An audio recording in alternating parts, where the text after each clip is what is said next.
Hey, hello, everyone, and welcome to the Hardcore Metal Detecting Radio Show. I'm Derek Asklar. Mr. Craig Talley is on the line tonight. We'll be hosting the show, and we're going to have a special guest on here, Larry from Larry's Thoughts on Metal Detecting. Now, I am using a different headset tonight, and it may be blowing you guys out. I don't know. It's the same company, but you know how it is with new stuff. Hopefully it sounds better. If it doesn't, please let me know, on chat or whatever, and we can switch back to the old one. But Larry's going to be on. We had a problem with connection, and I don't know whether it's signal or whatever. He's trying to call in right now. Let's see if we get him. All right, Larry, are you there? That's me, yep. Yeah, boy, you're still breaking up, brother. I can hear you quite nicely. Say it one more time. I can hear you quite nicely. Yeah, it's like your microphone on your phone, or I don't know. It's just.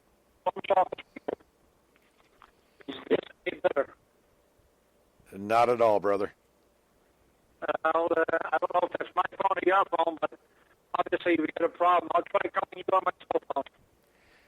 Okay, man. Okay, that's fine. Okay.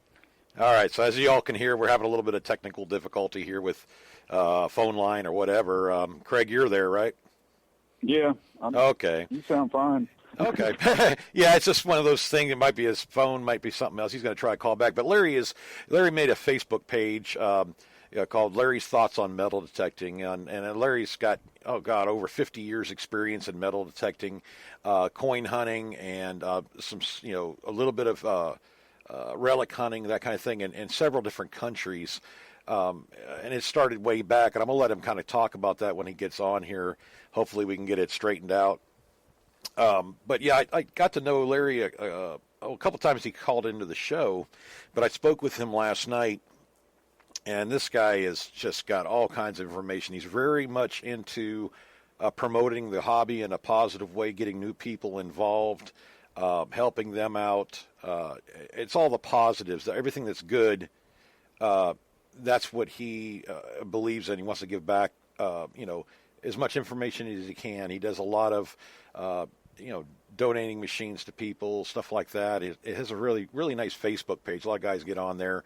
I think he has close to, 3,000 or 4,000 followers.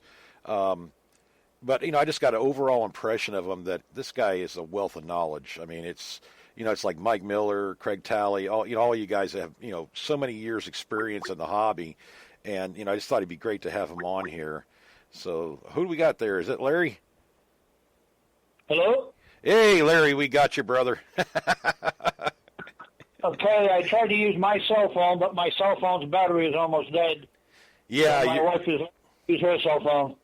Okay, yeah, you're crystal clear right now. It's breaking up really bad, but I kind of give him an intro about you, your experience and your Facebook page, Larry's Thoughts on Metal Detecting, and, how you're trying to give back and trying to help people in the hobby and promote it in a positive way.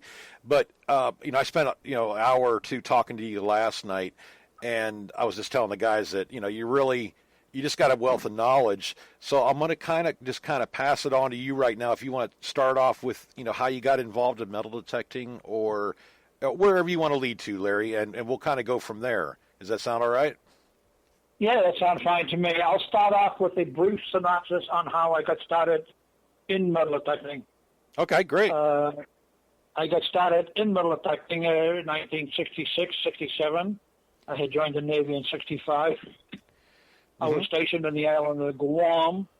That's where they housed all the B-52s that were bombing Vietnam at the time.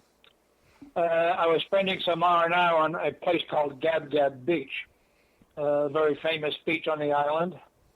And I was sitting back, sucking down on a nice cold beer when I seen some Army guy using a World War II mine detector for metal detecting. So I knew he wasn't looking for landmines, so I was certainly curious as to exactly what he was doing.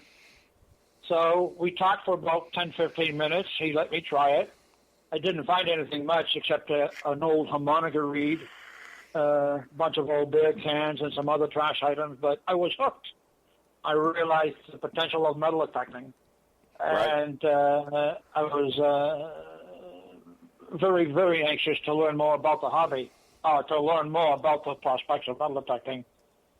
So I did some research on like places called Popular Mechanics and other scientific magazines about metal detecting. I tried metal detecting out a couple of other times during my stay in the Navy. And when I got out of the Navy, I got married, met a policeman friend of mine who wasn't a police officer at the time. But at that time, he had mentioned he was interested in metal detecting. I had tried several detectors at the time. He has not. But I had just purchased a kit, a Rocco metal detector. Actually, it wasn't Rocco. It was a metal detecting kit from Radio Shack. Right. And I built my very first own detector. The thing was pretty good if you're looking for sale covers. That's about all. Yeah.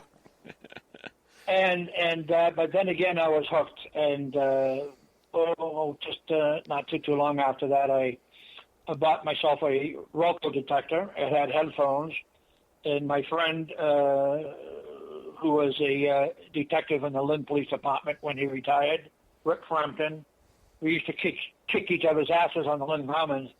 One day I'd walk home with more silver coins than he would, and other days he'd walk home with more silver coins than I would. Right. But I usually come out the winner only because I had headphones.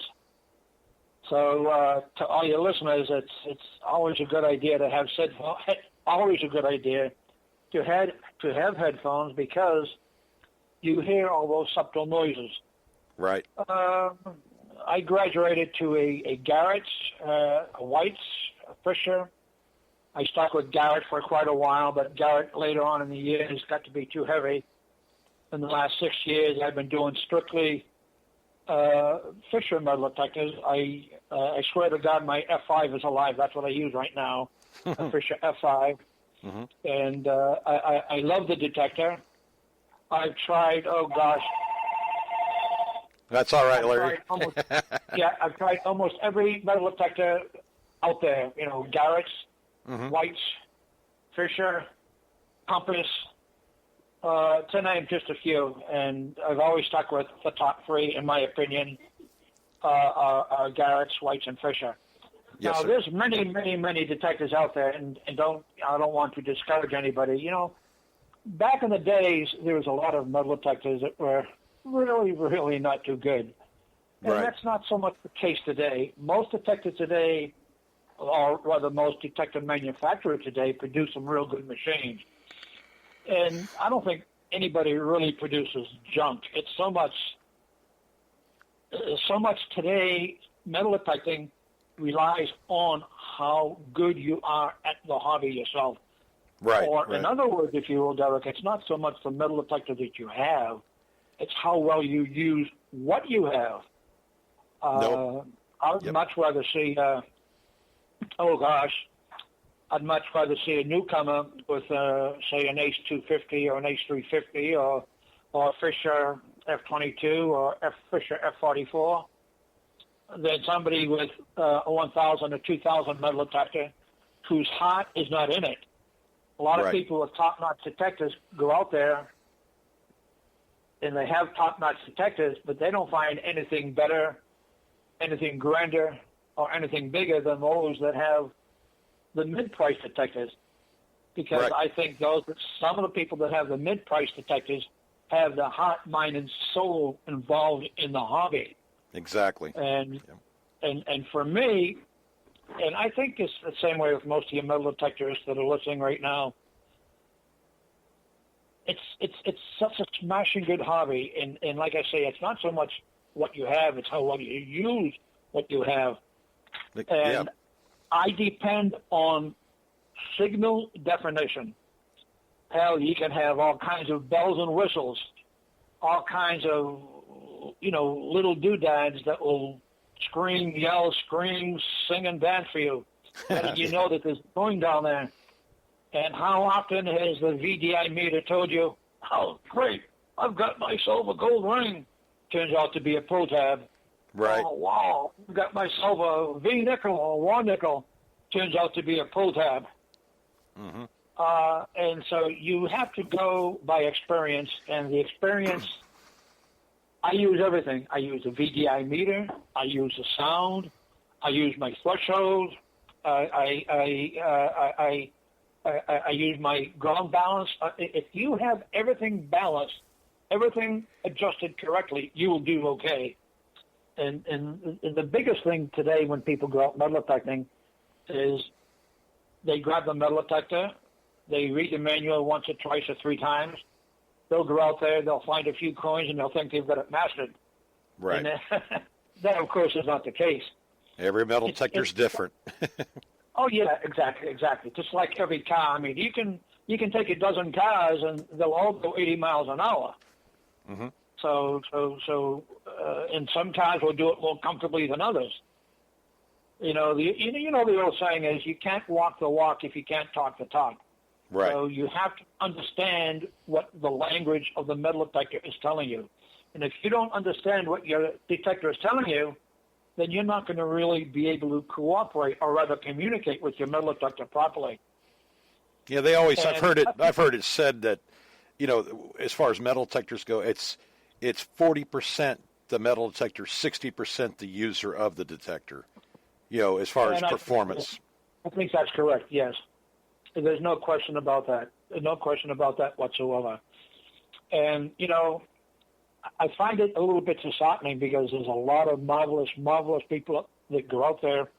They'll purchase, you know, a nice metal detector, all kinds of equipment for $200, $300, $400, and they'll go out there and not find too much. Right. And there's many reasons why they're not going to find too much. Maybe they don't know how to use a metal detector too well, or maybe they didn't give it a long enough time, and which is pretty much the usual reason. Is if you're not finding much in a place that you go to, it could possibly be that there's simply not much there. Right. Yep. I've had that happen many times. Oh yeah, and it certainly depends on where you go to. So I encourage all detector enthusiasts to do three things: read, ear test, bench test, practice. One of the things I used to do back in the day, Derek, is I'd grab a piece of Scotch tape, masking tape, Mm-hmm. and I'd put, probably 10, 12, 13 targets next to each other, about a foot apart. And I'd bring that tape out into the yard, and I stretch it out. So I get about a piece of tape 10 or 15 feet long, Mm-hmm. and I just pass the coil over each item. It could be a nickel, could be a penny, could be a dime, could be a bottle cap, screw cap, nail, a gold ring, a silver ring, all these different items. And I would practice, and I would look for three things. One, I would look for recovery speed. Right. And I would, after a while, I would stop looking at the meter, and I would close my eyes and try to get used to the different tones. Back in the day, we used to have what they called BFO, big frequency oscillators, and that was the old style metal detectors. Right. And the metal detector sound got louder as you approached and diminished as you went away, and that's the only thing it did. Today's metal detectors are, of course, a whole lot different, a whole lot easier. And you just, you've got to know what the metal detector is saying, and that's why I say ear test, bench test, field test, read, practice.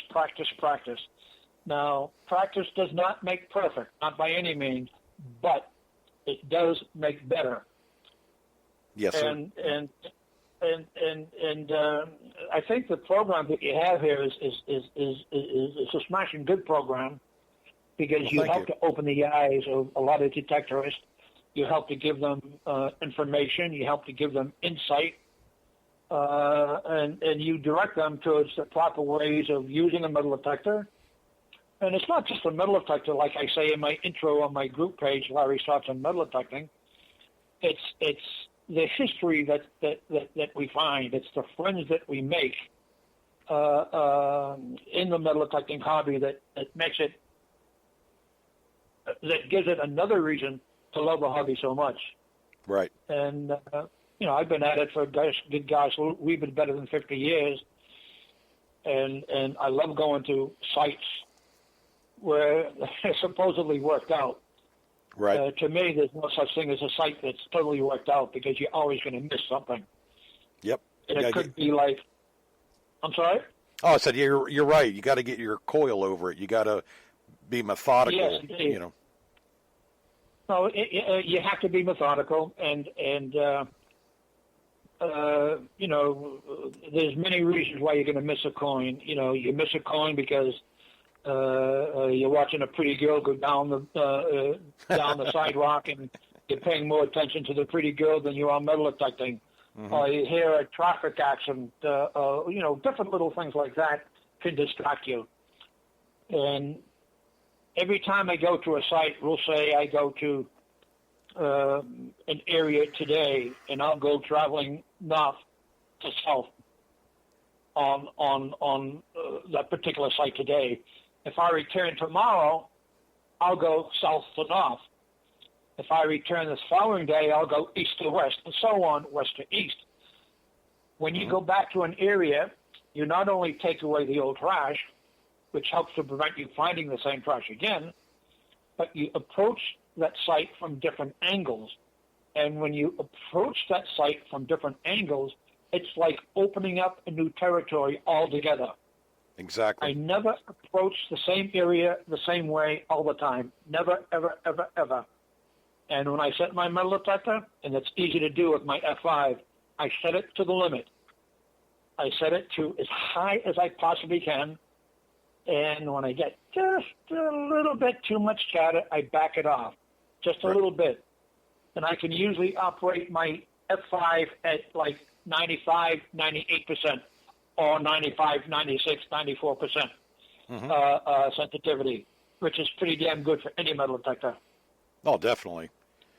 But the thing is, too, Larry, you know your detector to the point where you can understand what it's doing. And we talked about this last night a little bit about how some will always run presets, always, the safe way, instead of pushing the limits to be able to understand, no matter which detector they're using, to understand what it's doing, what it's telling you. And that's how you become better at the hobby. And that's how you find, more stuff. You've got to understand what you're using. You can't go out there one time with a detector and make a judgment call on the detector. You've got to use it and understand it. Oh, there's no question about that. You're 1,000% correct. Mm-hmm. I see a lot of people sometimes, they'll go out into the field, and technique is important. Knowing how to use your metal detector is important.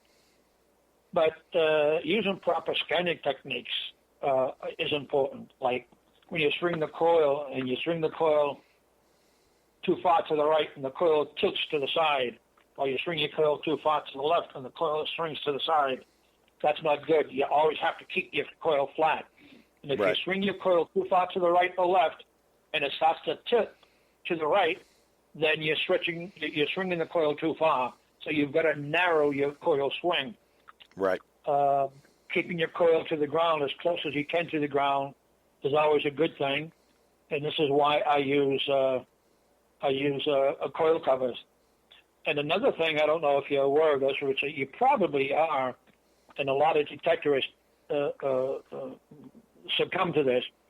When you use a metal detector, and you're using a metal detector coil, particularly in dry soil, like a ballpark or a playground or out in the woods someplace, and you're using a coil cover, the dirt from the coil, from the ground, can get slipped in between the coil cover and the coil.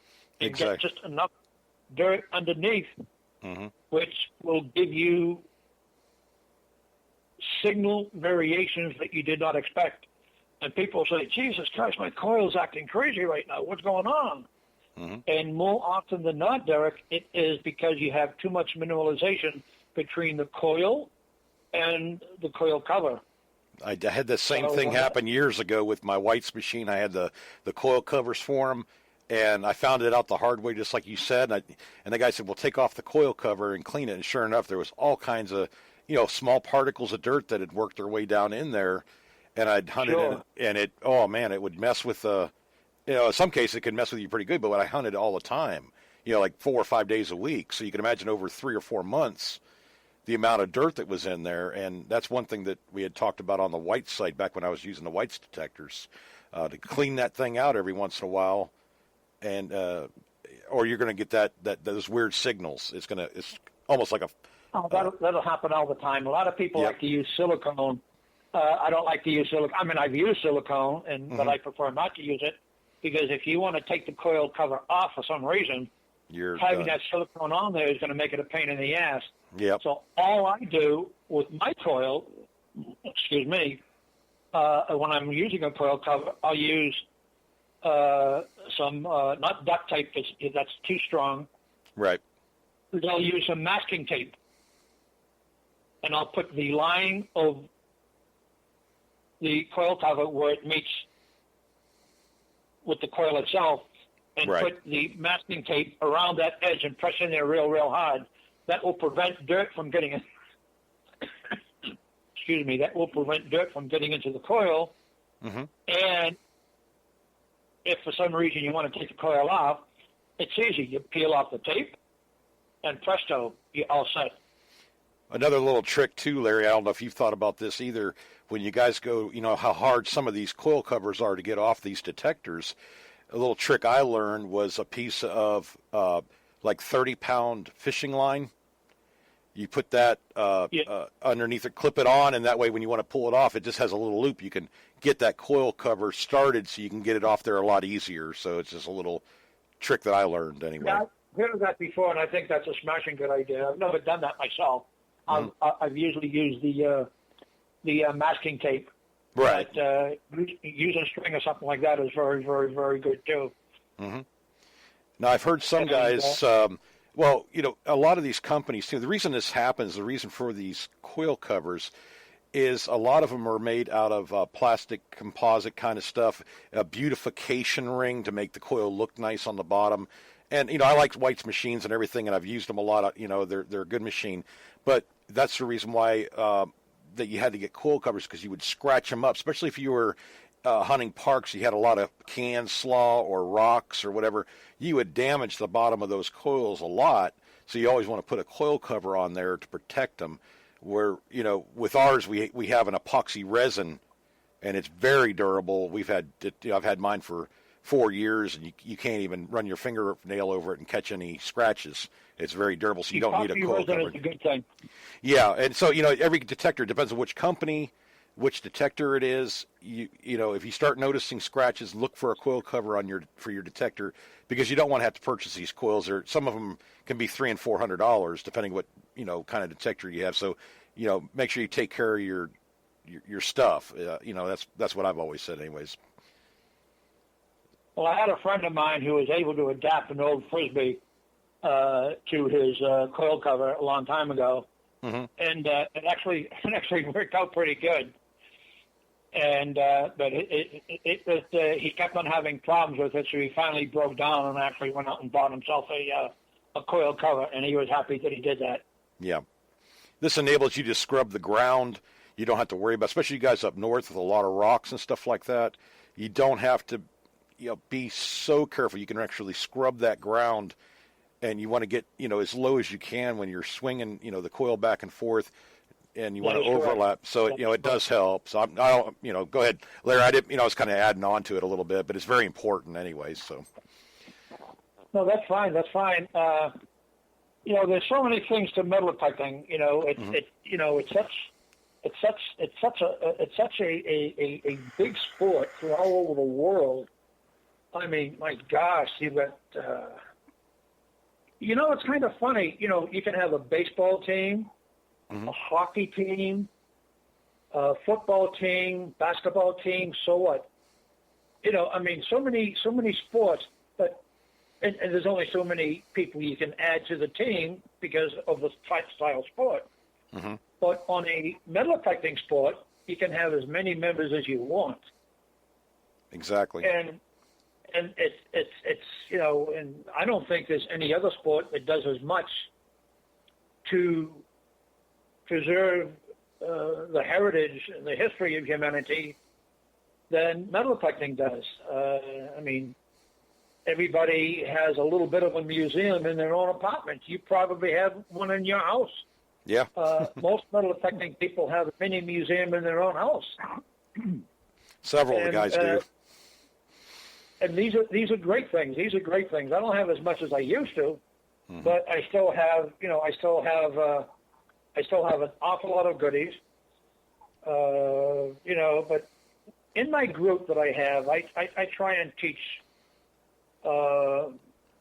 like different things like proper volume, proper variable tone ID, proper tone adjustment, target size and depth, how to use these things, when to use these things.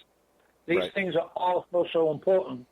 And if you don't understand the nuances of these the nuances of these kinds of things, you're not going to really understand this. Just like blanking, a lot of people don't understand what blanking is. A lot of people will take a metal detector like, say, an H250 or an H350, which doesn't have which has preset ground balance, Right. and you have no way of knowing what kind of ground balance might actually be in the ground because the machine is doing everything for you. And one of the things that I've done to give you a small idea of what the mineralization might be in the area that you're searching at the time is just to use a magnet. Put a magnet, like a half-pound magnet, put it on the ground and drag it with you on the string. And the more mineralized soil that you've got, the more tiny pieces of metal or mineralization is going to be stuck to your magnet. Exactly. And good gosh, I love going out there. You find the silver bullets, you find the 2-cent pieces, the 3-cent pieces. I like a lot of these finds that some of the people find in Virginia, Texas, North Carolina, South Carolina. A lot of Civil War stuff. Right. I don't have as many Civil War stuff around here, but I found a few belt buckles, a few Civil War bullets. 3 ringers, 2 ringers, a couple of sniper bullets from the Civil War era, a few musket balls, never found a cannonball, nothing like that. But and you're up in.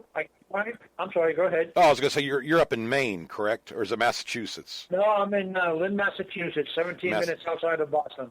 Okay, yeah, we have a couple guys up from that area that probably know exactly what you're talking about as far as what they find and everything. So go ahead. I didn't mean to interrupt you. No, that's fine, my friend. That's fine. What I'm trying to say is on my group, one of the things that I try to emphasize, and there's a lot of people that come into the hobby not knowing what kind of metal detector to buy, and I usually introduce them to an H250, an H350. If it's a child, I might recommend an H150 or an F22 or something like that, and try it out real good. I usually suggest a used machine if they can find one, and if they like it and they get used to it and they really enjoy the hobby a lot, then they can at that point consider upgrading to a bigger and better machine. Right. But I always recommend starting off small so someone can, I always like to give analogies, Derek. If you're going to teach somebody how to be a race car driver, are you going to teach them how to be a race car driver in your brand new Ferrari? Heck Or would no. you rather teach them, would you rather teach them how to be a race car driver and just a shitbox Chevy? Right. Exactly. So you start off with a small metal detector, something that will do the job, something that will quench the thirst. And I'm a big time guy on encouraging other people. I hate it when somebody says, and I hate it with a passion, my machine is bigger than yours, my machine is better than yours, I'm finding all kinds of stuff, and you guys ain't finding crap. You need to find a better machine. I hate that. I am quick to respond and quick to admonish people that do that. Right. And it does make sense, Larry. A lot of guys, every machine will find you something. You got to know your machines. If you buy a machine and use it, once or twice, you're not going to be, I don't care if you find a platinum gold ring your first time out. You do not, every dog has this day. You got to spend time with your machine. Sure. And once you've mastered that machine as much as you want to, that's the time to make a decision on, do I want to get what I think is a better machine and relearn, or do I want to stick with what I have, or whatever? Your choices are open because there is so many different kinds of detectors out there. And, that's what You're correct. You're 1,000% correct. Mm-hmm. And it's important for people to know that, because I have guys that, I'm going to go out and buy I'm just example, I'm going to buy a GPX 5000 because that's the best machine on the market. Well, it's good for the guys that are hunting that know the machine, but you going from an Ace 250 to a pulse induction may not be the best choice for you. You just got to think about what you're. Plus, you're going to pay $4,000 or $5,000. Well, yeah, I was just throwing it out there as a kind of a detector, but Exactly. you got to spend the time with them. There's a learning curve to every single machine you ever buy, and you've got to understand what each thing does and how to make the machine better for the way that you hunt. And once you've got to that point where you think you're just not finding anything else with that particular machine and you want to go on to something else, do your research, find out what's going to be the best for you or what you think it is, and try it. Do your research on video, look at videos, getting on the forums, asking guys that already own them what they're doing with it, how they think it's better than the one you have. That's all important stuff. Don't go out there and buy don't go out there and spend $12,000 on that newest one, and it's not going to find you anything more, and it's probably going to aggravate the heck out of you. So. Well, there's no question about it. The more you know, the better you are. Mm-hmm. It's simple as that. But you mentioned a tremendous difference between like an ACE detector or a pulse detector, or an ACE metal detector or a pulse metal detector. Right. Pulse induction. Right. As of course pulse induction detectors are best for the saltwater beaches or freshwater beaches because they are attuned to pretty much ignore the mineralization effects of salt water and black sand for which is for coin hunting at the beach. Right. Whereas an ACE detector is not a pulse induction; it's a TR, transmitter receiver.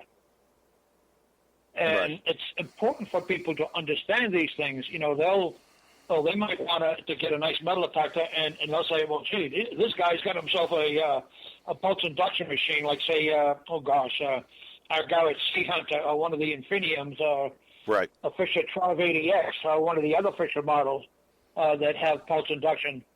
And they'll say, well, gee, this guy's finding all kinds of stuff. I'm going to get one of those machines.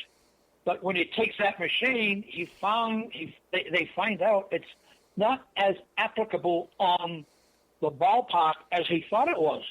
Right. And so it's very important for people to understand the difference between like pulse induction. Well, I always tell people, first of all, the first question is, what kind of detecting do you want to do? Exactly. I want to look for lost jewelry and some coins.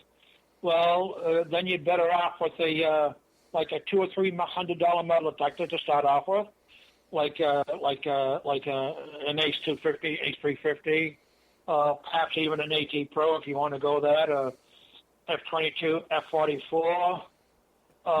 And those are just a couple of brands. You can go to a White's CoinMaster 3, CoinMaster 4, CoinMaster 5, which all the new CoinMasters have beach modes in them now. Right. Just like the F44 has a nice beach mode in it too. But they are still not pulse induction machines. Well, also, you bringing that up, Larry, brought up something in my mind that we talked about yesterday, is be careful about what they claim the machine can do on paper. Always important because they call, like they have these beach modes and these boost modes, and, yes, they are an improvement, but you're not going to get golden results if you do not know how to set these machines up right. Number one, they call some of these machines all-terrain machines, that though you can take them anywhere and metal detect, and any of you guys that have any kind of experience know it's just not true. You cannot expect a VLF machine out of the box with presets to go into a mineralized, heavy mineralization area like Culpeper and expect them to get that depth. It's just not going to happen. Or saltwater beach. A lot of VLFs have, when you get near the water, the salt water, it does affect the metal detector. You have to know how to set it up properly to be able to hunt those areas. And you may not be getting the same depth as what they're talking, but just do your research on them. Don't follow what some of these companies have big sales machines. They're like a locomotive, and they push, and they're not they're not exactly lying to you. They're stretching the truth a little bit here and there, but it's also a novice or somebody new to the hobby or not familiar with that particular machine. You're not going to get the results like their professional guys are, because they've had time to spend with the machine. They know exactly what to do to make the machine do what it does. Find a machine where you can take it out. I'm just going to use it like a Beach Hunter ID. If you want to hunt the beaches all the time and you want to hunt wet sand, go to Beach Hunter ID by Whites or something. It's made for it. It's going to be a lot easier than taking, say, a DFX or a MXT out there. It's not, if you don't know how to set up, it's going to be an aggravation. So I just wanted to put that out there. They throw that all-terrain out there all the time. No, that's a damn good point. That's a very good point. And all-terrain, and like I say, it is a good point. All-terrain is not as all-terrain as I think it is. Right. And you're not going to have... go ahead, Larry.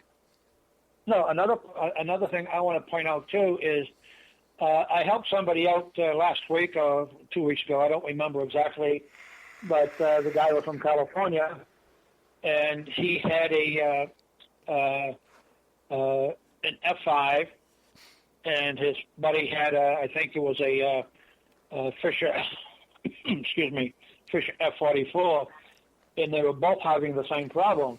Mm-hmm. Their problem is when they would go to the beach, they go into the surf, and they would hit the part of the surf. As soon as the wave hits, it sort of bubbles and foams up. You follow what I'm saying? Yep.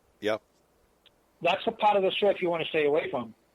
If you go a little bit deeper into the water, let me step back. What was happening, because they would go into the water, just the very shallow part of the water, where the waves would come in, start to turn, foam, bubble up, and every time the wave would do this, it would change the mineralization of the salt in the ground. Right. Because it was changing, because the waves would come in. Every time the waves come in and turned and bubbled around the coil, it would change the mineralization. So I told them, this is what you need to do is go 2 or 3 feet deeper into the water, mm-hmm. and get away from that breaking surf pot. Right. And that's exactly what they did. And the guy was almost ready to hug and kiss me. Because he was having all kinds of success, because he was not having any more surf interference from the coil. Right. But of course, when you take a machine that's not waterproof out into the water, you have to be careful. Always be careful. Put it in a plastic bag, protect it from the surf. And this is why his friend has the F44. Mm-hmm. It's not as subject to water damage as the F5 might be. Right. But the F5, all you have to do is put a plastic bag over it, tie it to your arm, make sure you don't fall over. But it's knowing these things, understanding these things, that make all the difference in the world. I know. I think maybe we touched upon this last night, Derek. I don't remember, mm-hmm. but they have a place in Lynn called Dungeon Rock. Yeah, you did touch on that. Yeah, and it was an old church site where some of the the preaching people of the day, the spiritualists, used to go out there and, do their thing, preach. Right. And everybody would sit on the rock, and people in those days, of course, lost coins just like, people lose coins today. So I was out there with my F5 using a small coil, and I was getting a little bit too much magnetic interference from the ground, from the rock itself. Mm-hmm. So I stopped using my coil, stopped using my metal detector altogether, and all I was using was just my probe pinpointer. And any rock, any coin that lands on the rock that goes into the nook and cranny of the rock is not going to go very deep. Right. So I found quite a few coins. I think it was in 1827, the Liberty Cap $half that I found, I told you about last night. Mm-hmm. And a couple of other coins, a couple of Indian head pennies. And these are coins that were no deeper than 1 or 2 inches, well within the range of a pro pointer. Right. Because and once a coin lands on that nook and cranny of a rock, after a few days, it's going to be covered up with dust. Nobody's ever going to see it. Oh, yeah, so, definitely. And that's, when you were talking about, not only this, but when you have a metal detector and, we kind of touched on it a little bit earlier, it's okay to buy another one. You have a detector for every kind of hunting you want to do. You want to add to your arsenal of metal detectors. So you have your go-to for a house site. You have your go-to for the beach. You have, if you're going to be doing some serious relic hunting, you want to have a serious relic machine. So it's okay to own, and a lot of us do own several detectors. And I'm sure, Larry, you had an arsenal of detectors that, at least years ago you did, because you were always improving. Yeah, well, I've only got 4 detectors now. I've got I've got 2 F5s, mm-hmm. one with the small coil, one with the standard coil, and I keep them on the machine because I don't like to change the coils unless I have to. And right. Of course, I've got my bigger coil as a standby if I want to do some serious relic hunting. Mm-hmm. But 85% of all the detecting that I do is coin and coin and jewelry and small relic hunting. Right. When I say small relic hunting, I mean things like the belt buckle, a Silver War bullet. Right. Good Lord, in the days I used to find tons and tons of lead toy soldiers. I don't have any of those left, but I had about 50 of those at one time. And I always gave them out to people that liked them and wanted them more than me. I was just in love with my Silver War bullets and, of course, my coins. Mm-hmm. I have a guy on here, but not to interrupt you, Larry. I got a Swazi searcher, Brandon. He calls in a lot of times, but he had a question about what kind of, let me go back here and look at it. He was curious to know what you've had for as far as law issues in Massachusetts about metal detecting. New local laws pop up yearly in areas, it seemed. He wanted to know kind of what you're doing. Now, Swazi Search is from New Hampshire, so he's not that far from you. And he was just kind of curious of what you've come across or what you've seen that's been different lately or in the past year or two or what have you, and how you deal with it. The municipal laws here in Massachusetts vary from city to city. Mm-hmm. And they vary from city to city mostly because of night hawkers. Right. A night hawker is somebody that goes out at night metal detecting because they know they're going to cause a lot of damage and they don't want nobody to watch them or see them. Right. And they generally leave a lot of bad holes in the ground, pot marks, divots, Lord knows whatever have you. Mm-hmm. Here in the city of Lynn, Salem, and Saugus, things are not so bad. All the police officers and most of the police officers and city officials around here know me. And a big tip to give to everybody that might be listening, irrespective of what city you are from, go to your local city hall, go to your town hall, and speak to a city representative, a city lawyer, a city judge, a city police officer, a counselor, speak to anybody, take them out for free coffee and donuts and explain to them what's going on. And you present yourself in a nice and friendly enough manner, they're going to say, well, gee, you know, this guy is interested in doing things the right way. I'll see what I can do to help him along. Mm-hmm. So good advice. They just renovated a big part of Lynn Commons, new sod, new everything. So that part that they've just renovated is off limits, at least for the time being. But there's plenty of other parts, like you're not supposed to metal detect in Lynn Woods, but if you see the, what do they call them, the park ranger, and say, look, I want to do some metal detecting, and most park rangers are interested in local artifacts. So the last time I was there, which is 2 years ago, I found several Silver Wall bullets. I gave all of the Silver Wall bullets to the park ranger. There were 5 of them I found. And he was happy as possibly could be. That's when I found the 1827 Liberty Cap $50 and the other coins are on Dungeon Rock. Yeah, we touched on this last night too. With you when you're going to these new places, and you do the same thing I do, kind of. If you're making it in a way worth their while to let you in there by doing, you find a bunch of bullets or whatever it is. If you're giving them to them or whatever, you want to find some stuff for yourself, obviously, but you go in there and you have 900 3-ringer bullets already. You find 4 or 5 of them, and you give them to a landowner or whatever, so they have some history from their property. They're more apt to tell somebody else, "Hey, this guy's pretty cool. Look what he found on my property," or look what he found in the park. This guy's really cool.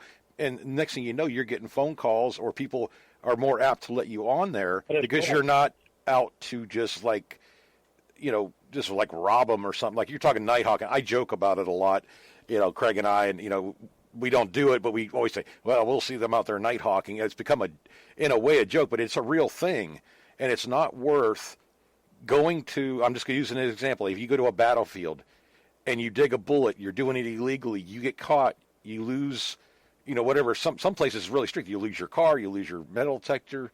Is it really worth going out there and breaking the law in that aspect? No. But not only that, is you're not ruining it just for yourself and you got in trouble, but you're ruining it for every other hunter that would ever want to hunt the area that's not off limits, because then they're going to say, oh, these guys with the metal detectors, they're just going to rob you blind. So have the etiquette of the hobby. And you're correct. You bring up a smashing good point. You bring up a smashing good point, Derek. Etiquette, decency, respect, honor, and sometimes the best way to get into a possible site is to use some of that decency, respect, and honor. Long time ago, actually 3 years ago, I think, there was a favorite drinking spot in Lynn Woods by one of the reservoirs. A lot of the teenagers went there at night, and they'd get shit-faced, they'd drink a lot of beer, they'd party hardy. I mean, not really causing any damage, but they would generally leave a tremendous, tremendous mess. Mm-hmm. So me and a detective friend of mine told the park ranger, I said, if you give us 2 rakes and a half a dozen or a dozen trash bags, we'll rake up that entire area. We'll put those bags of trash on the side. All you've got to do is pick them up with your truck later on in the day, as long as we can spend 3, 4, 5 hours metal detecting. Right. And the guy said, deal done. So he gave us a bunch of trash bags, a couple of rakes. Me and my friend raked the area. It took us about 2.5 hours to rake the whole area. We sat down, took a break, put all the trash in the bag, put it by the road, so when the park ranger came by, he could pick it up. And my buddy actually did pretty good that day.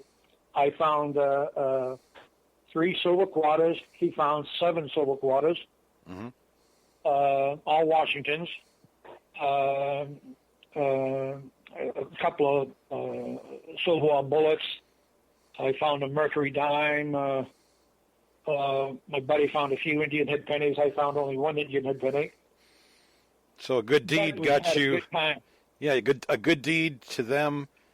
It worked out for you guys. You're leaving a place cleaner than when you found it, and that's It was, important.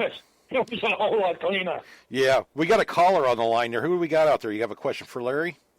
Not a question. I just was this is Mike Miller. Hey, Mike. I agree that what Larry's talking about right now is extremely important. We, just as an example for exactly what he was talking about, we had a member in the club that used to hunt one state park quite a bit where they allowed hunting on the beach and in the water. And he came one day and was belligerent to the head ranger in that park, and the ranger knew it, and it took one instance, and the ranger shut down the water. The only place they allow us to hunt now is on the sand.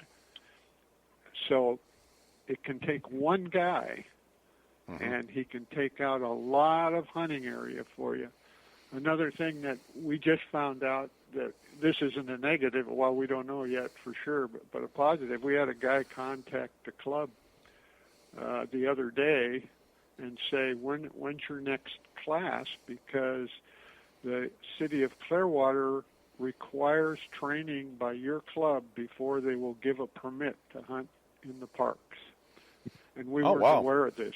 We That's a weren't good aware of this at all. We knew that they were going to make a move about permits, and we contacted them and said, when you start talking about that, we'll be happy to come in and work with you to try and work out things that work for everybody. And they just apparently decided, hey, we'll let these guys train these guys and go from there. So it's very important. And if you can get an end like the one we're going to have here now with the city, and we do the right things, we'll keep things wide open for everybody. Oh, exactly. And, you know, Mike, I think I talked to you about this. I had the same kind of, well, I think Larry brought it up too about City Hall and going to, a council meeting or what have you. I had it happen in Webster, Florida, hunting the old railroad track bed, which is city property, and there's no law against hunting city property there.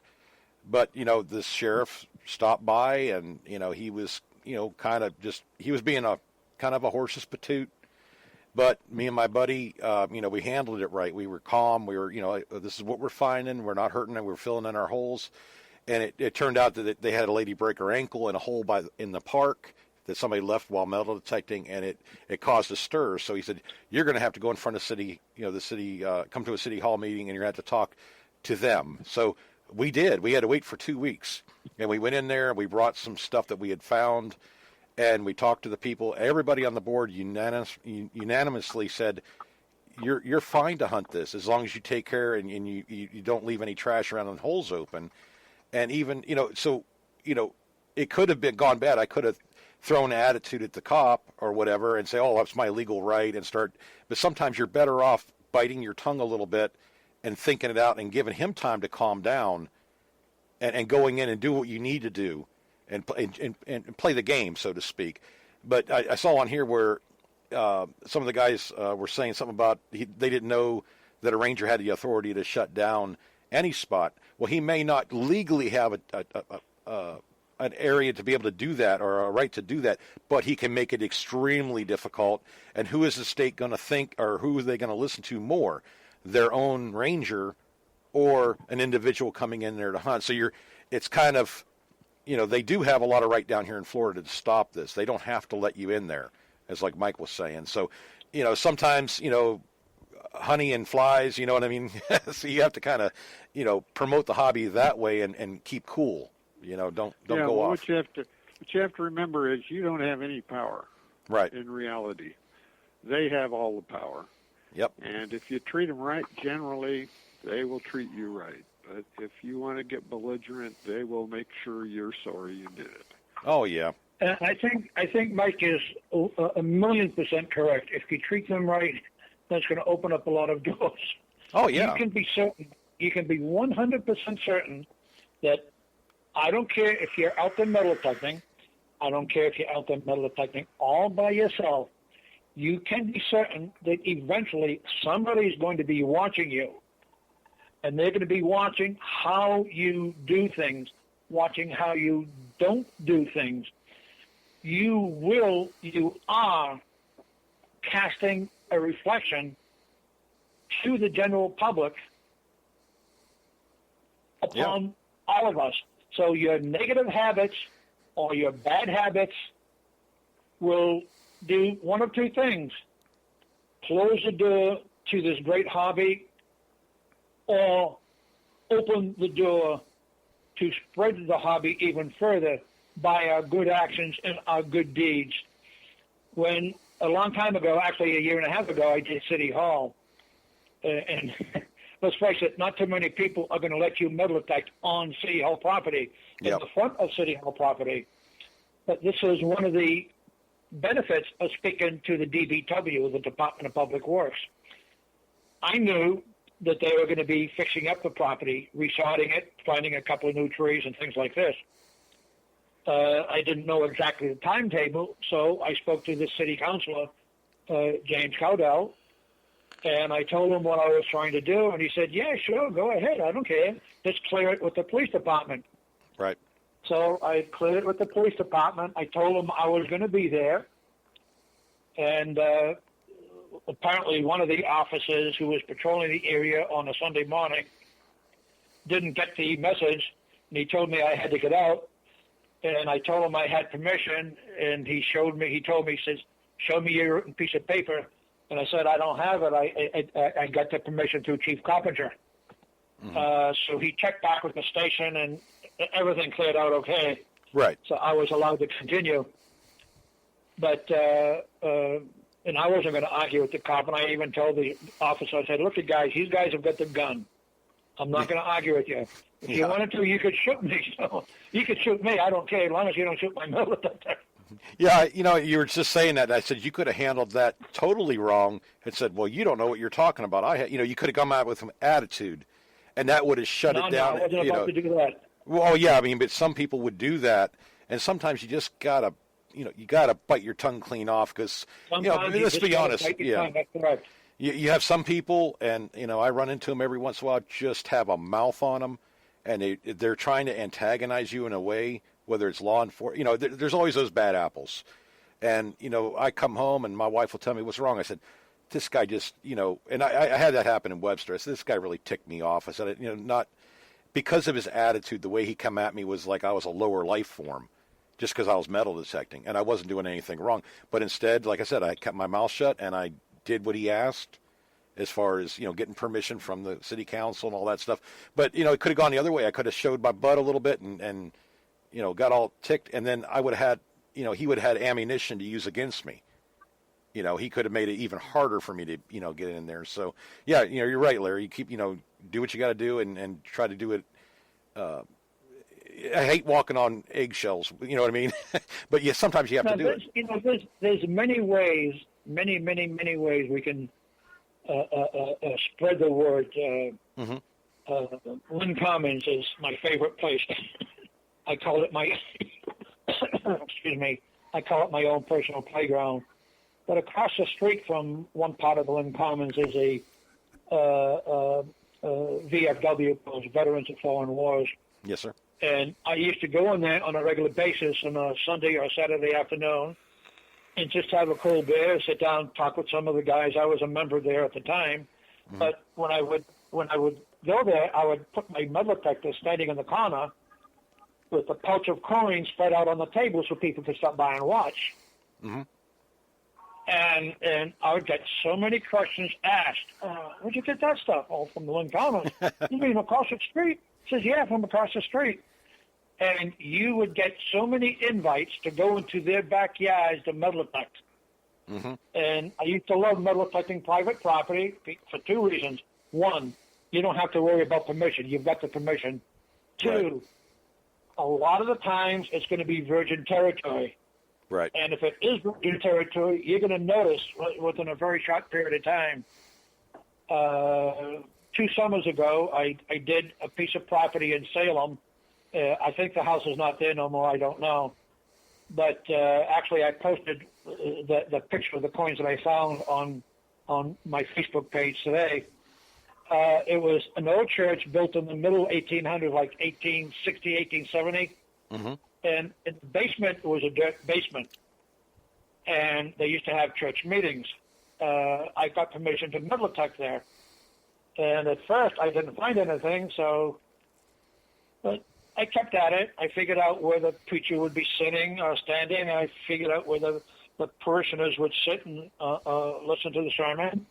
Right. And I went right between them, and I walked out with 3 Franklin half dollars, 11 Liberty seated dimes, and the 11 the seated dimes are all badly worn.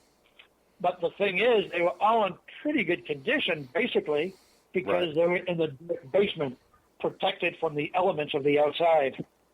Wow. I mean, it's and that was a result of me stopping in for having a cold beer at the VFW club. Yeah, you mentioned that. I actually got permission to hunt a couple of properties. My wife and I are life members at the VFW here. And, that's awesome. Yeah, and, they saw, I come in with my Blissful hat or whatever, and they get, I get talking at the bar. And they, well, what is this metal detector thing? I said, well, you see the guys out there looking for stuff on the beach and everything. We find coins and buttons and relics from the past. And, well, do you find anything? And, of course, I have my cell phone. I take pictures of stuff. I said, yeah, everyone take a look. And pretty soon my cell phone's going all the way down the bar. And then I had to look for it at the end of the night because they're still looking at, photos of the stuff that I found. And then I have guys, well, I have an old piece of property. You want to come out there and look at it? Or they'll ask me, hey, will that thing find survey stakes? I said, oh, yeah. He goes, will you find them for me? I said, yeah, sure. Because a lot of times that costs a lot of money to have a surveyor come out and find them. And this guy's wanting to put his foot. Little things you do can mean so much as far as finding properties to hunt. That's the biggest problem most of you guys have out there is finding new places to hunt or getting permission to hunt properties. And a lot of times, old school people, I have a lot of, it's old money around here, and they have huge amounts of property. You have to get to know these people. They have to trust you. Like my wife is 9 generations down here, so she can pretty much walk up to the door. Hey, I'm so-and-so's, this is my mom and dad. We used to come over here, and pretty soon she has permission to hunt the property. If I did the same thing she did, they would send me away. It's just getting to know people and helping them out in some way. And it allows you to get permission to hunt a lot of these properties. Not all the time, but always check back. You go and you get turned down one time. If you think about it, write it down, go back a year later or whatever, and ask them again. There's no harm in that. What's the worst thing they're going to do is tell you no. Of course not.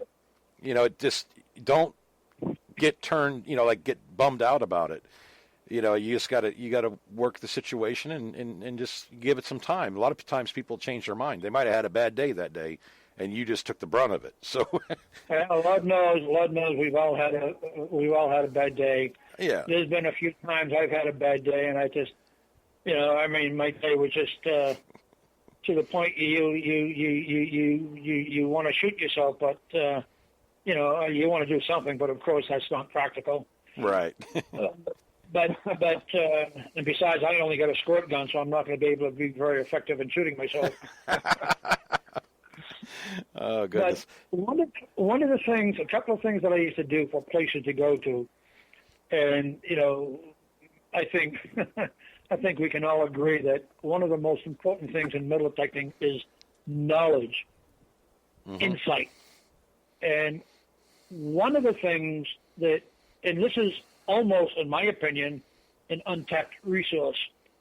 I've only done it a few times. I've actually bought a dozen donuts, a big box of Joe. I'd go into a nursing home, and I would have this would be pre-planned, of course.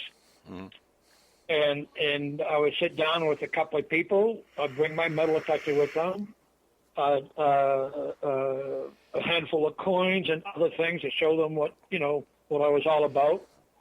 And they would tell you, well, yeah, over here where you see all those trees, well, before those trees were there used to be a house just behind those trees. Well, You might not have known that if they didn't tell you that. And the old-timers in nursing homes can give you a mine full of valuable information. Yep. Another resource that I've used is Google Earth. you go to an area, in Google Earth, you can do aerial photos of an area. Yes, sir. You will see patches of ground that are available for metal detecting, and they might be private property too, that you never knew existed unless you take a look at it from the air through Google. That brings And up.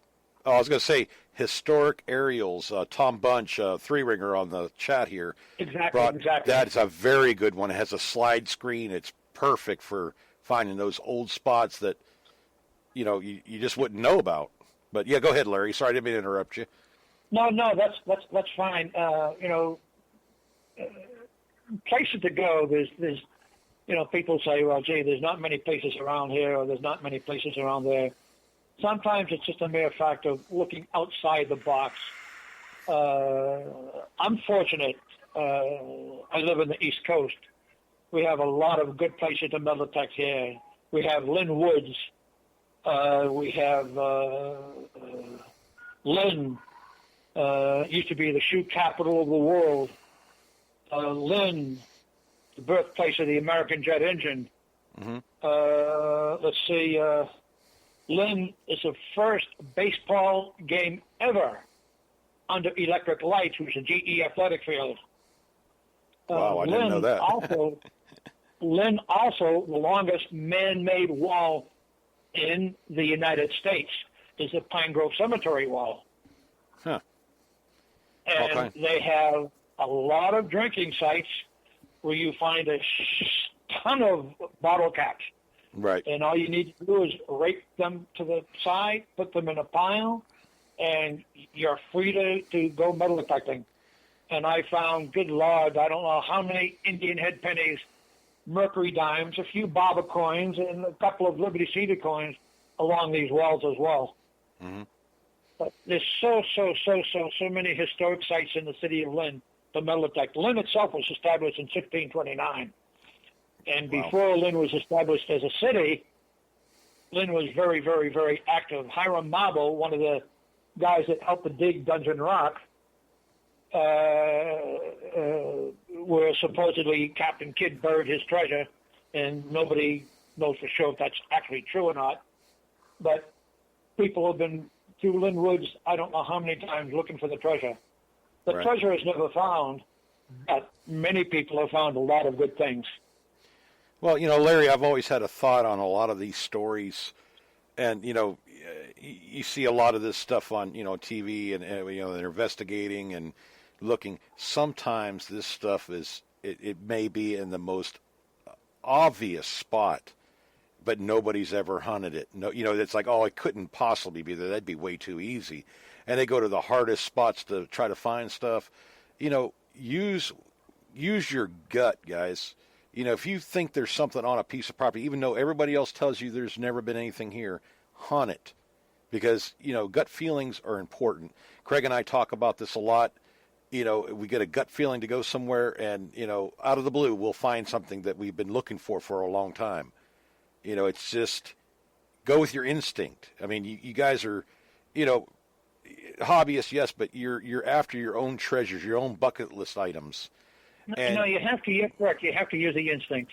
Yeah, I mean that's the adventure in it. I mean, if you have a chance to go somewhere to detect, and go, take the time to do it. I mean, I've done this, and it's been a big thing for me over the past 5 or 6 years to go places, to hunt, just to swing my coil. I don't care if I find anything, really. I mean, I can find junk. I'd like to find one good thing. But I can say I went there. That's like when I went to Bulgaria. Same thing. When am I ever going to get a chance to go out of the country like that, and have be able to have the money at the time to do it? And that's something I'll have with me for the rest of my life. And not very many people get to do it. So if you have those opportunities, take them, grab a hold of them. Well, you have to grab a hold of the opportunities.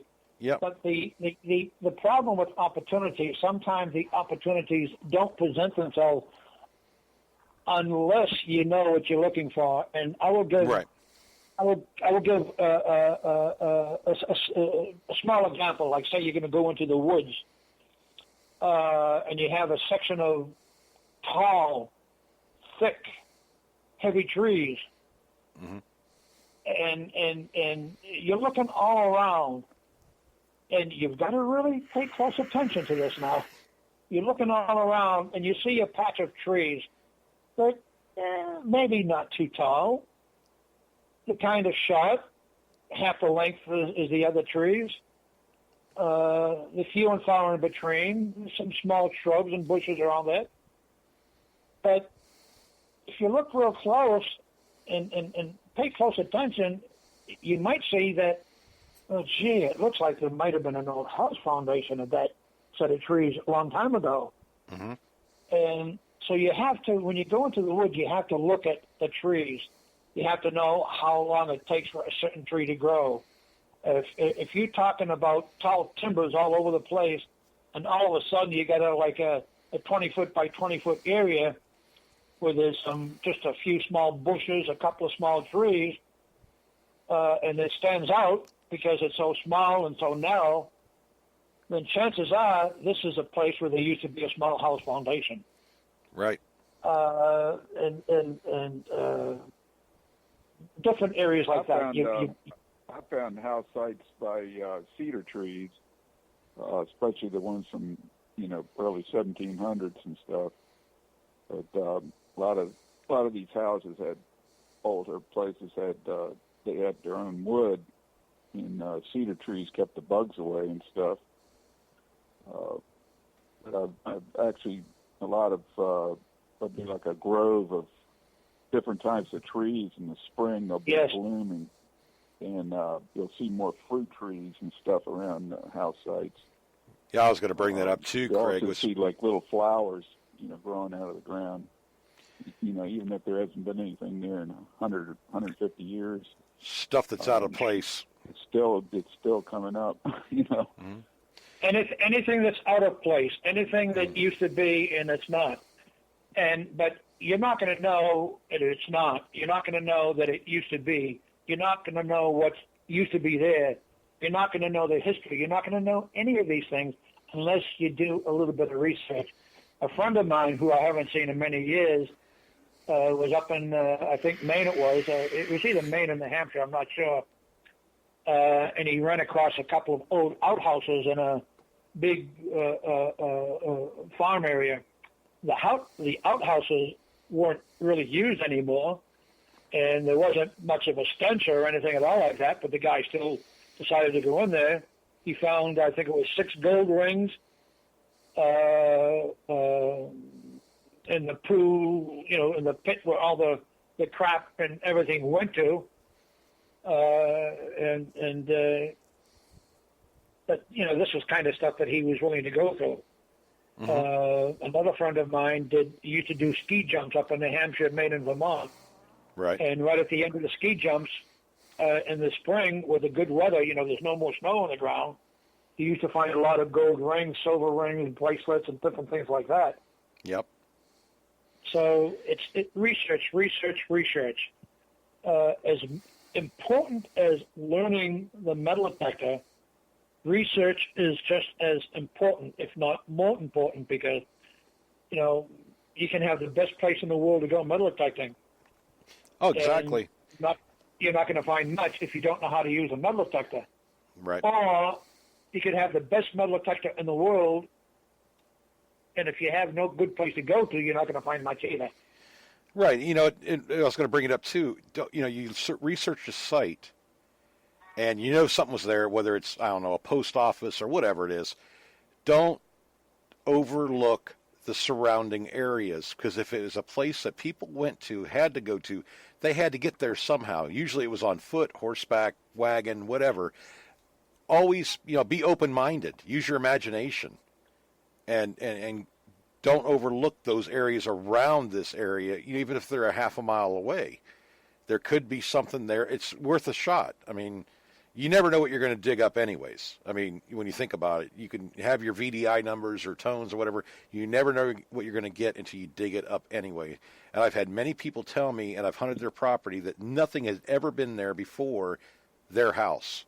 And I've gone into a field and found a house site, by finding doorknobs, hinges, old wood-burning stove parts, there was a house there at some time. They had no idea, even though the property had been in their family for 50 years. And here I am, found a brand new site, find hundreds of good targets. And it's, you're almost sad to see them go when you find everything or when you think you have. Well, what's funny? It's funny you say that. You bring up a very, very, very important point, and I've run across this a few times over the years.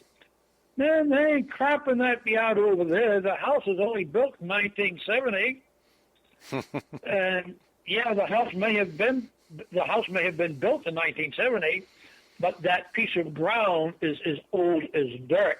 Yep. Somebody lived there before.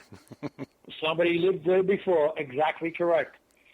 Now, we have one of the problem things about city parks around here, and I imagine that's the same thing every place, Derek, that a lot of ballparks and places like that have been landfilled for one reason or another. And you can check with the DPW and other things such as this, or speak to elderly neighbors, and they can tell you what places have been landfilled, what places have not been landfilled. Right. And you can pretty much tell yourself what places have been landfilled or not by the kind of items you're finding with the metal detector. Right.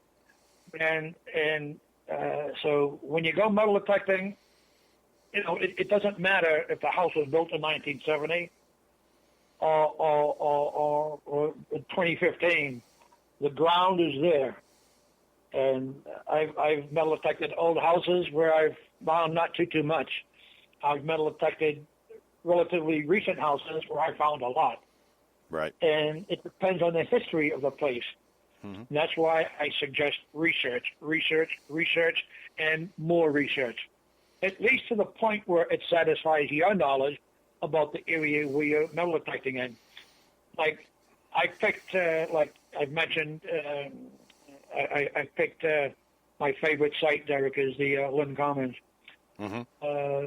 One of the reasons I like Lynn Commons, number one, like I said, Lynn used to be the shoe capital of the world, and this is a fact.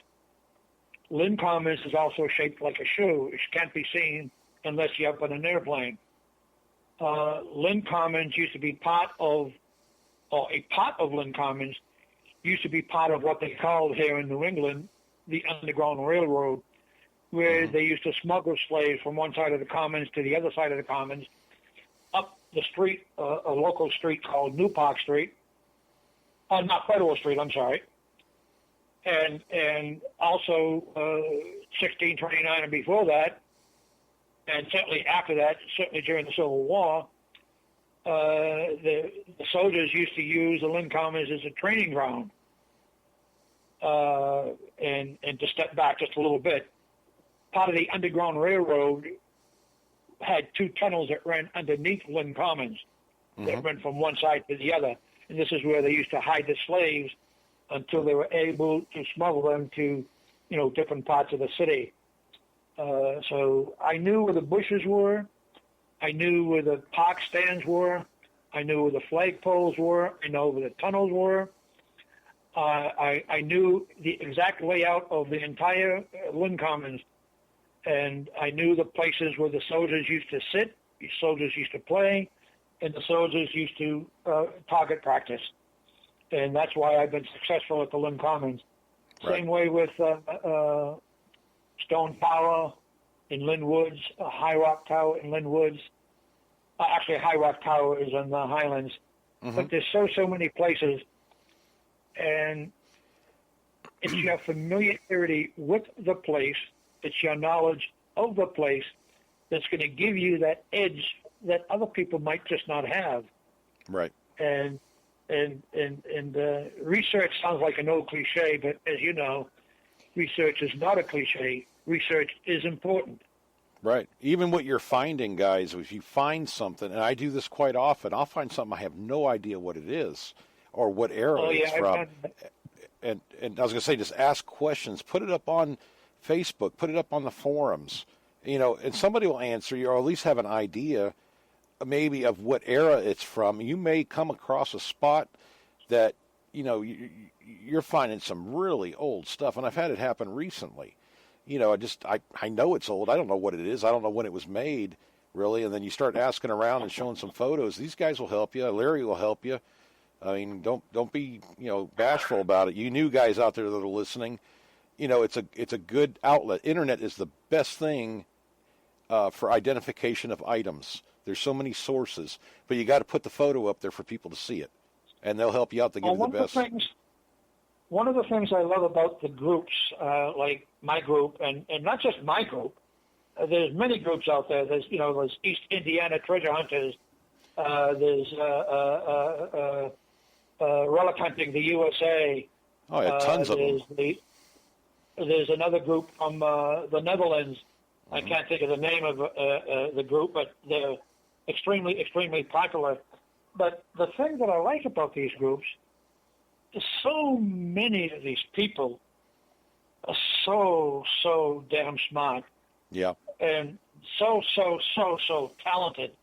They put me to shame. They embarrass me with their great knowledge, their abilities, and some of their metal detecting finds. I'm never going to be number one, nor do I think I ever want to be number one. I'm just happy with finding the little bit of stuff that I do find, and I'm very happy being part of this marvelous, marvelous hobby, and I'm very, very happy in the ability that I have through people such as yourself and your wonderful program to help spread the news of metal detecting through knowledge, education, the how to, where to, why, and whatever. These are honors we should not forsake. And I know that you take it seriously. I can name just a few. Like a friend of mine, Rick Frampton. I think I mentioned him earlier. We used to kick each other's butts years ago, metal detecting. Mm-hmm. Someday he'd find more, someday I'd find more.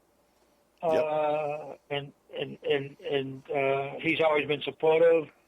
But the thing that we talk about treasure, we talk about relics, we talk about artifacts.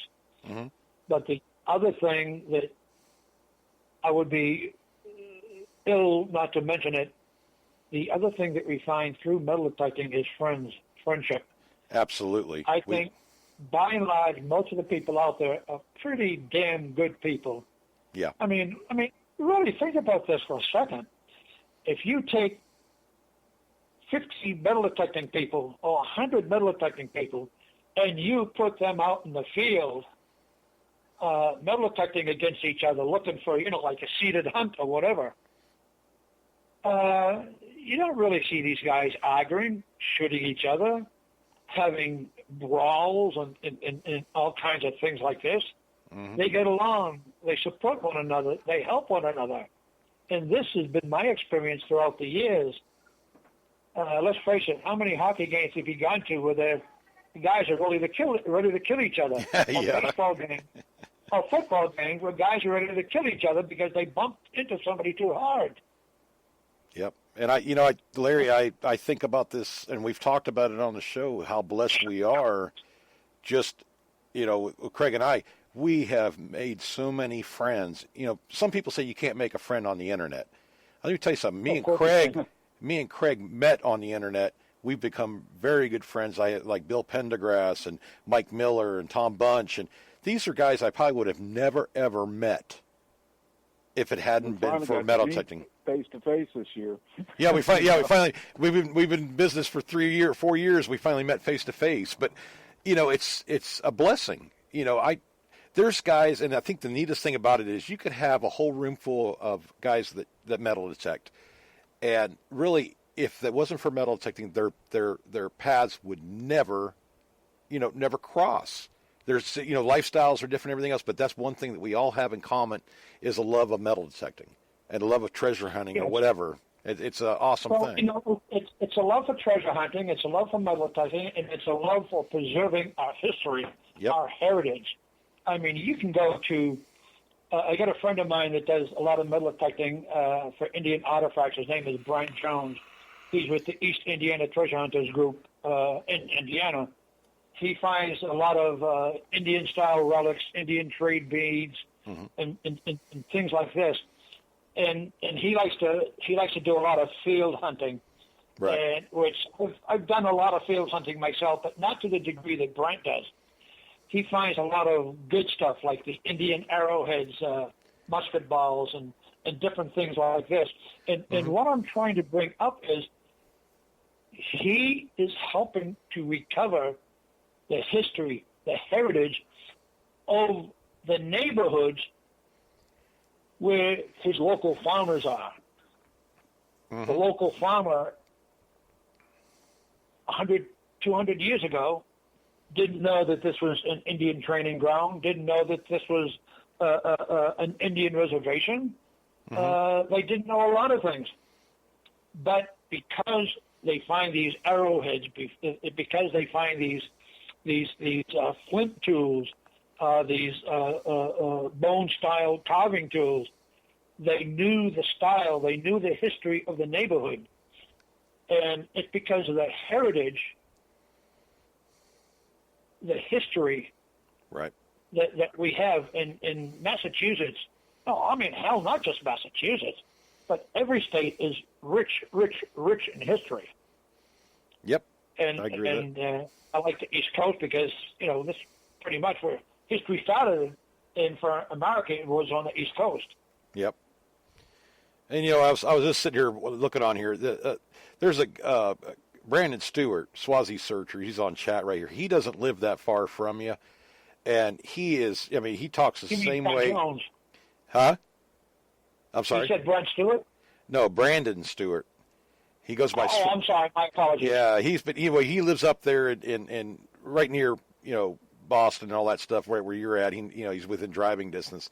You guys need to get on and private message on Facebook, and because Brandon does a lot of this stuff too. He's big about getting involved with the historical societies and donating stuff to them about his local history and everything. It sounds kind of like what you've been doing all along, Larry. And you guys need to talk on the internet a little bit. I think you both sound like you like the same kind of way of doing things, which is make another friend. Who knows?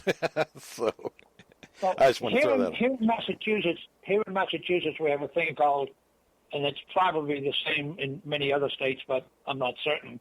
But here in Massachusetts, back in the early days, they used to have a lot of 10-footers that were foundries. They would make, nails. They would make hammers. They would make all kinds of farm and tool implements. And later, those foundries would become what they called 10-footers. Back in the day, they were individual leather shops. And I had requested permission to go over the Lynn Historical Society several years ago, and I'm talking about history. I'm talking about heritage. Right. And I knew that their storage shed out in the back used to be a 10-footer. And even the guy that was there at the time that gave me permission to metal detect there did not know it was a foundry at one time. And I said, most leather shops, the 10-footer leather shops at one time were foundries. So anyways, I got permission, and I found 2 gate cutters. And the only reason I know what a gate cutter was is I used to be a foundry worker. Right. I was a bench molder for several years. And a gate cutter is nothing more than a piece of brass or copper that's folded into the shape of the letter V with wings on it. And you would drag the wing, use the V to cut your trough in the sand when you would make, cast iron or cast semi-steel or cast copper or whatever. Right. And they would use those little V-shaped things called gate cutters. Well, I found 2 of them, and I explained to the curator what they were, and I convinced them that this was at one time a 10-footer, foundry. Right. And donated them to the museum. They're still on display at the museum. That's a good thing. But Very good thing. it was nice. I call it just a feather in my cap. It's and what I've done is nothing compared to what so many of you other people have done. Indian arrowheads, the Civil War areas, the bullets, the buckles, the belt plates, the breastplates. Yeah.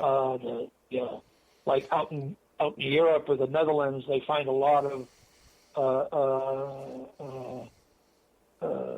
World War II items, helmets, spent hand grenades, and a few hand grenades that are still live. And safety in metal detecting is sometimes not stretched far enough. Yeah. You always have to be careful metal detecting. Yeah, we talk about that on several shows. Everything from the elements to the areas you're digging in, the environments, the animals. We go through a lot of that. Oh yeah. Even down to ticks and chiggers, and you got to, protect your skin and stuff like that too. I got a couple of the guys on here. Well, Brandon put on here, he'd love to meet up with you sometime. And I got Ohio Relic Hunter, Bill. He's saying he'll make the trip over to meet up with you guys too. So you're making a lot of friends here, Larry. You don't even know it yet. So. No, that's cool. That's cool. These guys, these guys have a lot of experience. Book, I just. I hope I don't come across too gobbled and too wishy-washy. No, you're fine. I just speak from my heart. I just speak from my mind. That's one of the tenets of my group. Education, honesty. It doesn't matter the machine that you use. It doesn't matter your position in life. Mm-hmm. It doesn't matter if you've got a vehicle or you don't have a vehicle. A lot of things that don't matter. The only thing that really matters is that you have a metal detector and that you want to learn and that you learn in the best way possible. Right. You want to learn to do things right. You want to learn to do things respectfully. You want to observe the metal detector code of ethics, mm-hmm. leave the ground in as good a condition as when you found it, knowing the area that you're going to helps you to be better prepared. Right. So there's a position, Derek, for everybody in the metal detecting industry. Mm-hmm. Some people spend their lifetime at it, and that's all they do. 5 days a week, 6 days a week, 10 days a week. That's all they do is metal detect. And some of them have corporate sponsors.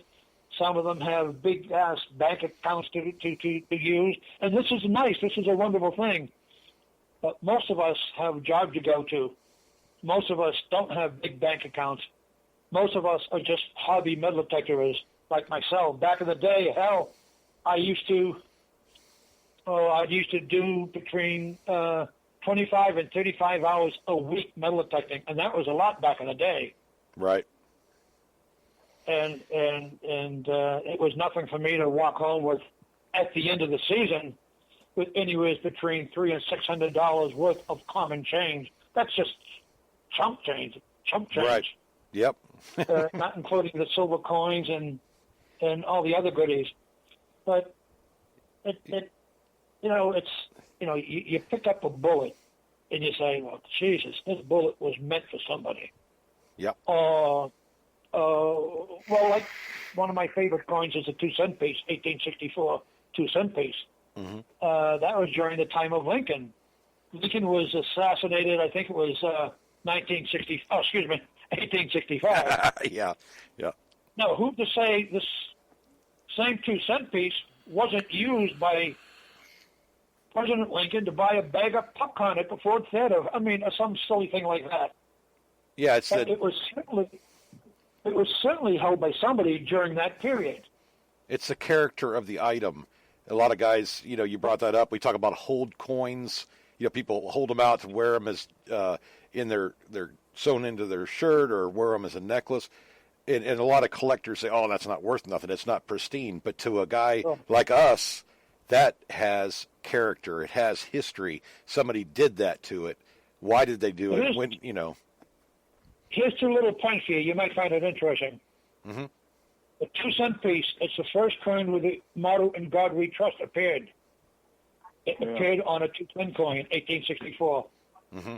Also, this is something you might not be aware of, and most of your listeners probably don't know. I don't know. But whose head is on an Indian head penny? Oh, wait a minute. I can't remember, but I've heard this story. But go ahead, tell them. It's not an Indian at all. It's Miss Liberty with a headdress, an Indian headdress. Mm-hmm. Okay. Yeah, I've heard that. I've heard that somewhere years ago from another guy that'd been metal detecting for a long time. He's gone now, but yeah, you just never know. There's a lot of history that's been lost because people don't, like you just gave them a big history lesson on that one.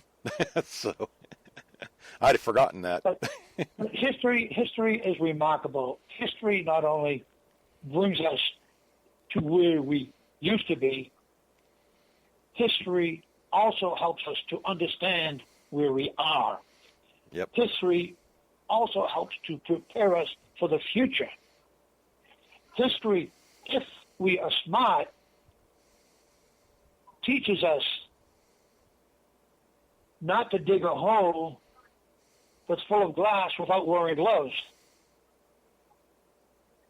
Mm-hmm. If you understand what I'm saying. If you dig a hole that's full of glass and broken objects and you're not wearing gloves, you're going to cut yourself. This is what history teaches us.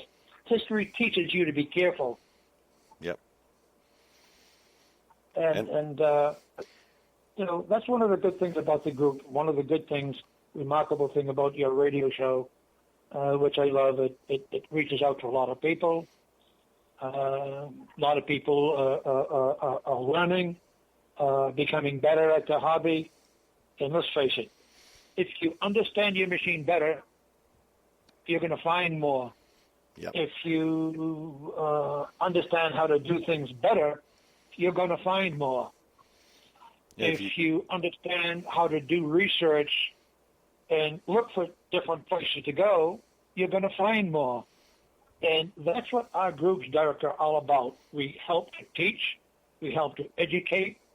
We help to show them by example. We help law enforcement officers in criminal investigation and finding lost evidence.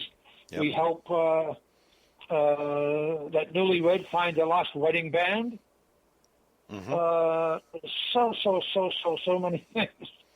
And Larry, Well, I was going to say, Larry, talking or listening to you and your stories and the way that you do stuff, just like, Mike Miller was on, Thursday night. You guys, if people listen, they can learn so much from you.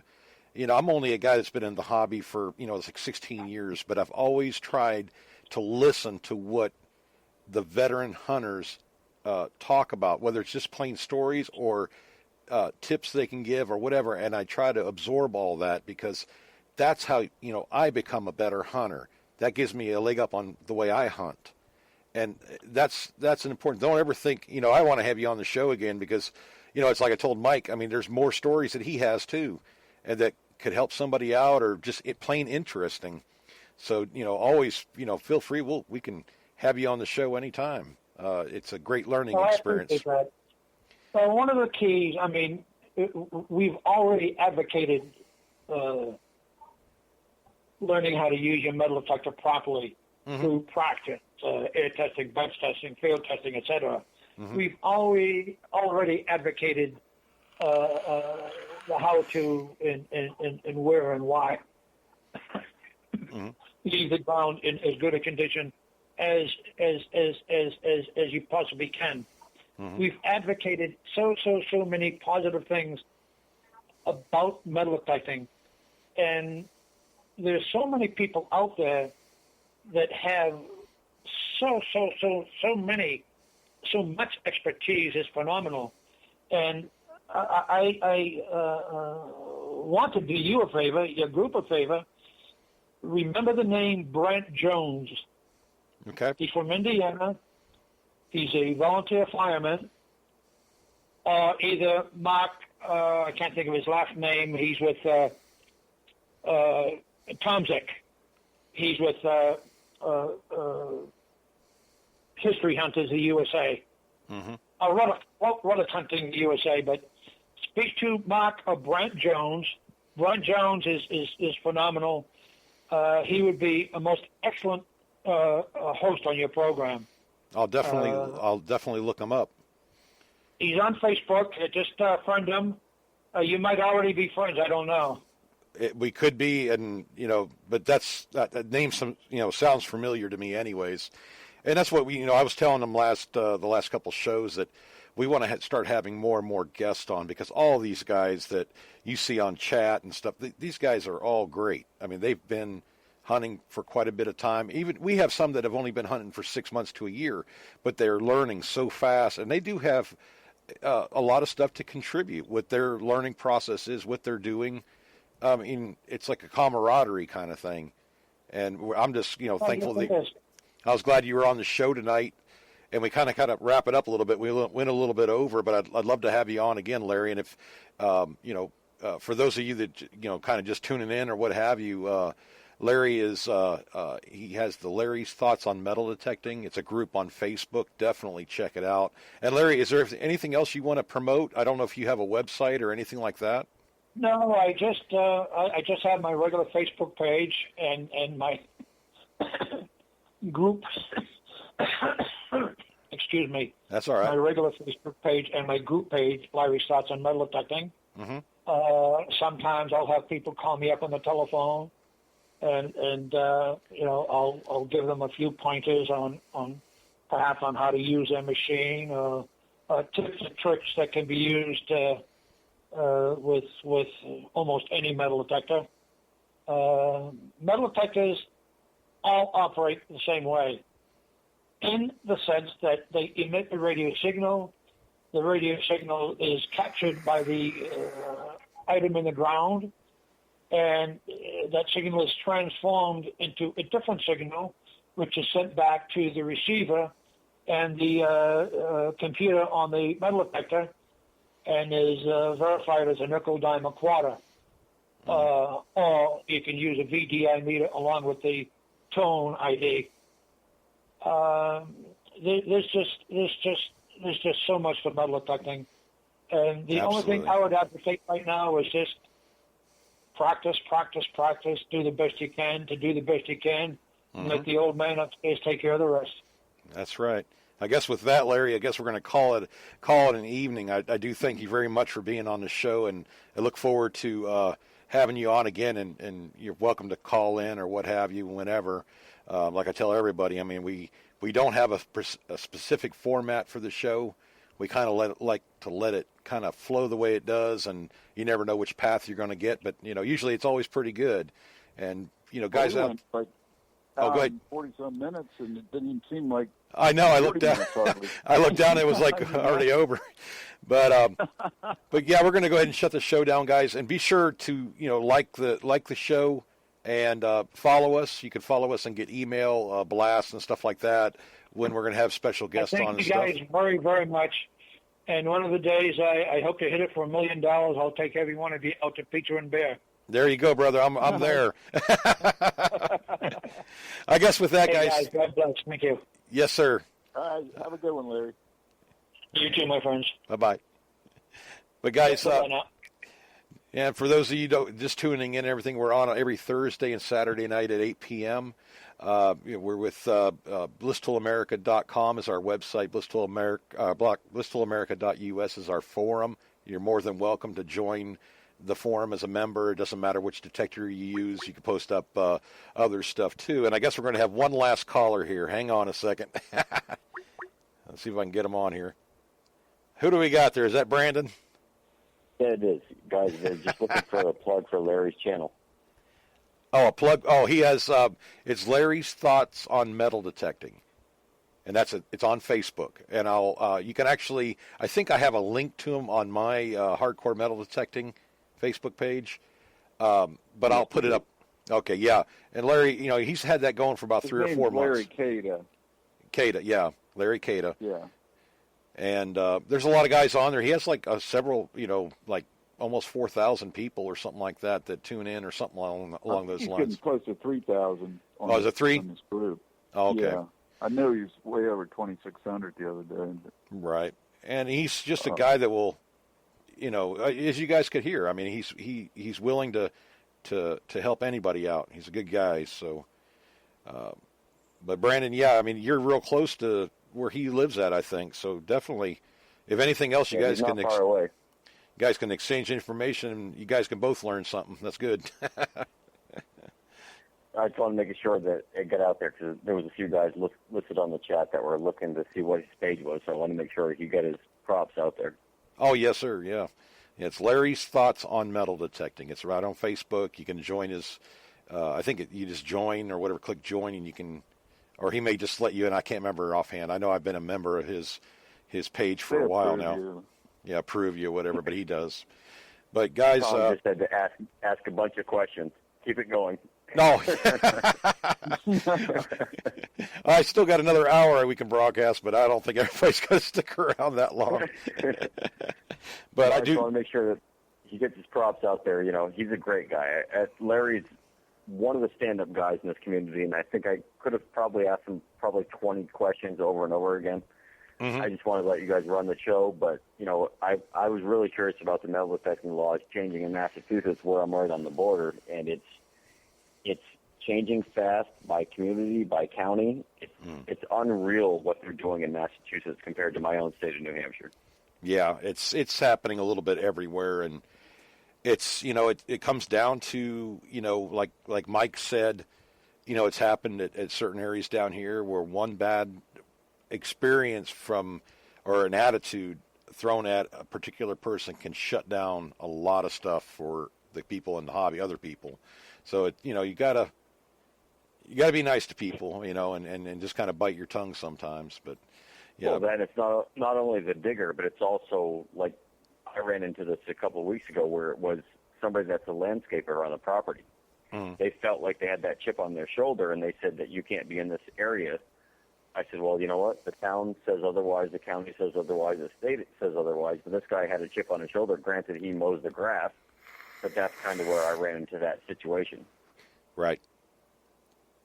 And it's just the good stuff happens as bad as the bad. I mean, sometimes stuff happens, but you got to be the smarter person on it, in the big picture kind of thing.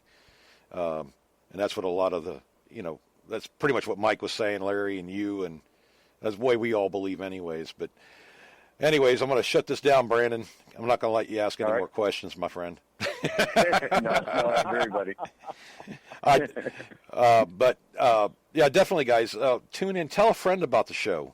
If you guys can, you get different friends and stuff. Let them tune in. And if you guys, Brandon, I want to get you on the show as a guest too, eventually here. And I think by doing this, we're all learning a bunch of stuff that we may not have already known, or reinforcing stuff. So it's a positive thing. But I'm going to go ahead and shut the show down. Guys, thanks for tuning in. Tune in every Tuesday or every Thursday and Saturday night, 8 p.m. And I guess get out there, have fun, keep digging, and God bless. Hey Orlando, are you looking for something different in your life? A change for your future and just don't know where to begin? Let Florida Career College show you the way. Florida Career College offers hands-on career training in healthcare, business, trades, and more. And they'll teach you the skills you need for a new career, one that you can actually be proud of. Classes are starting now. Text FCC at 474747. To get started today, that's FCC at 474747. Hi, welcome to the Subway ad for $2.99 subs. How would you like it? I'll take Drill Sergeant, please. You got it. All right, now listen up. I want each and every one of you to drop and give me a 6-inch meatball marinara, spicy Italian, cold cut combo, veggie delight, or Black Forest ham on your choice of bread with any veggies you want for just $2.99 each. Sir, yes, sir! Subway! Make it what you want at participating restaurants. Additional charge for extras plus applicable tax. No additional discounts or coupons may be applied.